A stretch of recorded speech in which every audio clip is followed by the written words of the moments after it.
ബൈക്കിൽ കറങ്ങി നടക്കുന്ന കൊല്ലത്തെ അയൺ ബട്ടർഫ്ലൈയെ പരിചയപ്പെടാം. പൊട്ടുതൊട്ട് കൺമഷി എഴുതി നടക്കാനല്ല കൊല്ലം സ്വദേശിനിയായ രേവതി എന്ന വീട്ടമ്മയുടെ മോഹം. 10ന്റെയും 15ന്റെയും സ്പാനർ പിടിച്ച് ഇരുചക്രവാഹനം റിപ്പയർ ചെയ്യുകയാണ് രേവതിക്ക് ഇഷ്ടം. ഇതാണ് നമ്മുടെ ചുണക്കുട്ടിയായിട്ടുള്ള രേവതിയുടെ വീട്. അപ്പോൾ നമ്മൾ രേവതിയുടെ വീട്ടിലെത്തിയതാണ്. രേവതി അകത്തുണ്ട്. എന്താണ് രേവതി ഇപ്പോൾ ചെയ്തുകൊണ്ടിരിക്കുന്നത് കൂടി നമുക്കൊന്ന് കണ്ടിട്ട് വേണം ബാക്കി രേവതിയുടെ വിശേഷങ്ങളിലേക്ക് പോകാനായിട്ട്. ഞാൻ അകത്തോട്ട് പോവാണ്. അനുവാദം ചോദിച്ചിട്ടുണ്ട് വീട്ടിനകത്തോട്ട് കയറുമ്പോൾ. രേവതി ഈ മുറിയിലുണ്ട്, നോക്കിക്കോ. ഇനിയാണ് രേവതി തന്നെ ഒരുങ്ങും അവിടെ.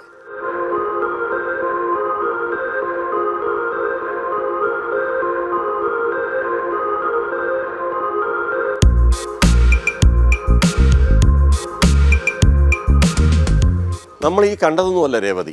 കണ്ണെഴുതി പൊട്ടു തൊടുന്ന അല്ലെങ്കിൽ സുന്ദരിയാവാൻ ശ്രമിക്കുന്ന ഒരാളേ അല്ല.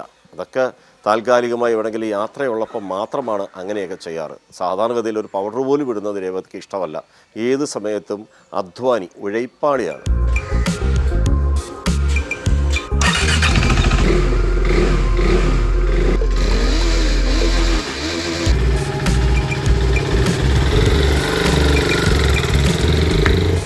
ഇങ്ങനെ പാറിപ്പറന്ന് നടക്കുന്ന രേവതിയെ അഭിനവ സദാചാര പോലീസുകാരും ചില ബന്ധുക്കളും ശകാരിച്ചു, കളിയാക്കി.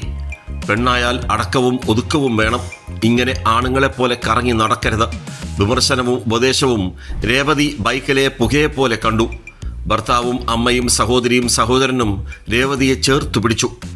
ഞാൻ ഈ ഫീൽഡിൽ വരാൻ കാരണം എനിക്ക് വണ്ടിയോടുള്ള താല്പര്യം, പിന്നെ അച്ഛൻ ഈ ഫീൽഡിലും കൂടെ. അപ്പോൾ കൊച്ചിയിലേ തൊട്ട് ഇത് കണ്ട് വളർന്ന് എനിക്ക് ഇതിനോട് താല്പര്യം തോന്നി.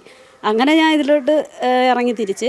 ഇപ്പം പഠിത്തം കഴിഞ്ഞ് കുറച്ച് ദിവസം ഇങ്ങനെ വീട്ടിയപ്പോൾ ഈ ഫീൽഡിലോട്ട് വരുമ്പോൾ ആർക്കും അത്ര താല്പര്യമല്ല. പെണ്ണാണ്, ഈ ഫീൽഡിലോട്ട് പോകണ്ട, അവന് ഒരുപാട് മോശമായിട്ടുള്ള ഒരുപാട് കമൻസ് വന്നിട്ട്, ബന്ധത്തിൽ നിന്നും സ്വന്തത്തിൽ നിന്നും വെളിയിൽ നിന്നുമില്ല. അപ്പോൾ വന്നപ്പോഴത്തേക്കിന് കൂടുതൽ സപ്പോർട്ട് ചെയ്തത് വീട്ടുകാർ തന്നെ. വീട്ടുകാരെ സപ്പോർട്ടില്ലെങ്കിൽ ഞാനിപ്പോൾ അവിടെ നിൽക്കത്തില്ല. എന്ന് വെച്ചാൽ പെണ്ണുങ്ങൾക്ക് ഒരു ജോലിയുണ്ട്, അത് ചെയ്താൽ മതി എന്നുള്ളൊരു താല്പര്യം ചുറ്റുപാട് മൊത്തത്തിൽ. അപ്പം എന്നെക്കൊണ്ട് ഇത് പറ്റും, എന്നെക്കൊണ്ട് മാത്രമല്ല പറ്റുന്ന സ്ത്രീകൾ വേറെയും കാണും. അങ്ങനെ നമ്മുടെ രേവതി എന്ന വീട്ടമ്മ തൊഴിലിടത്തിലേക്ക് പോവുകയാണ്. ഇനിയുള്ള കാഴ്ചകളാണ് മനുഷ്യർക്ക്, പ്രത്യേകിച്ച് നമ്മുടെ വീട്ടമ്മമാർക്ക്, സ്ത്രീകൾക്കൊക്കെ ഒരു പ്രചോദനമാകാൻ പോകുന്നത്.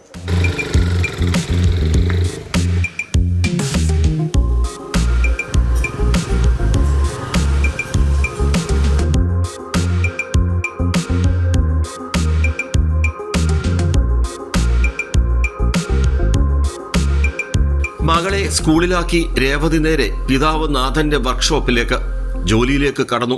പഴയ തിരക്കില്ല, എന്നാലും ചെയ്യുന്ന ജോലിയിൽ ഒടുക്കലത്തെ ശ്രദ്ധ. എല്ലാം അച്ഛൻ്റെ ശിക്ഷണം.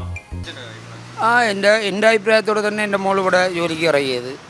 ഈ ഫീൽഡിൽ ഇച്ചിരി എതിർപ്പുണ്ടായിരുന്നത് ഇപ്പോൾ എല്ലാവർക്കും സന്തോഷമുള്ളത്. ഈ ഫീൽഡ് ഇപ്പോൾ ഫുള്ളും മൊത്തവും പഠിച്ചിട്ടുണ്ട് മോള്. ഇപ്പോൾ ഒരുവിധപ്പെട്ട പണി മൊത്തവും ചെയ്യും. ഫുള്ളുണ്ടായിരുന്ന എല്ലാ പണിയും ഇപ്പോൾ ഒരുവിധം ചെയ്യും.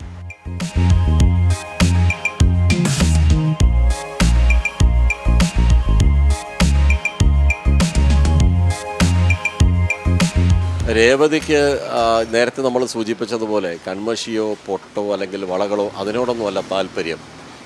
ഒരു വണ്ടിയുടെ എഞ്ചിനകത്ത് വരുന്ന പിസ്റ്റണും ഇതിൻ്റെ സിലിണ്ടറും അതേപോലെ തന്നെ ടൈമിംഗ് ചെയിൻ, ഇത്തരം കാര്യങ്ങൾ മനോഹരമാക്കി ഫിക്സ് ചെയ്തതിലാണ് നമ്മുടെ രേവതിയുടെ ഒരു ഏറ്റവും വലിയ കടമയും ഉത്തരവാദിത്വമായിട്ട് കാണുന്നത്. ജോലി ഏതായാലും അത് ചെയ്യാനുള്ള മനസ്സ് വേണമെന്നുള്ളൊരു സന്ദേശമാണ് രേവതിയുടെ ജീവിതം. കണ്ണനല്ലൂരിൽ നിന്ന് ക്യാമറമാൻ അയ്യപ്പദേവനൊപ്പം രാജ്കുമാർ.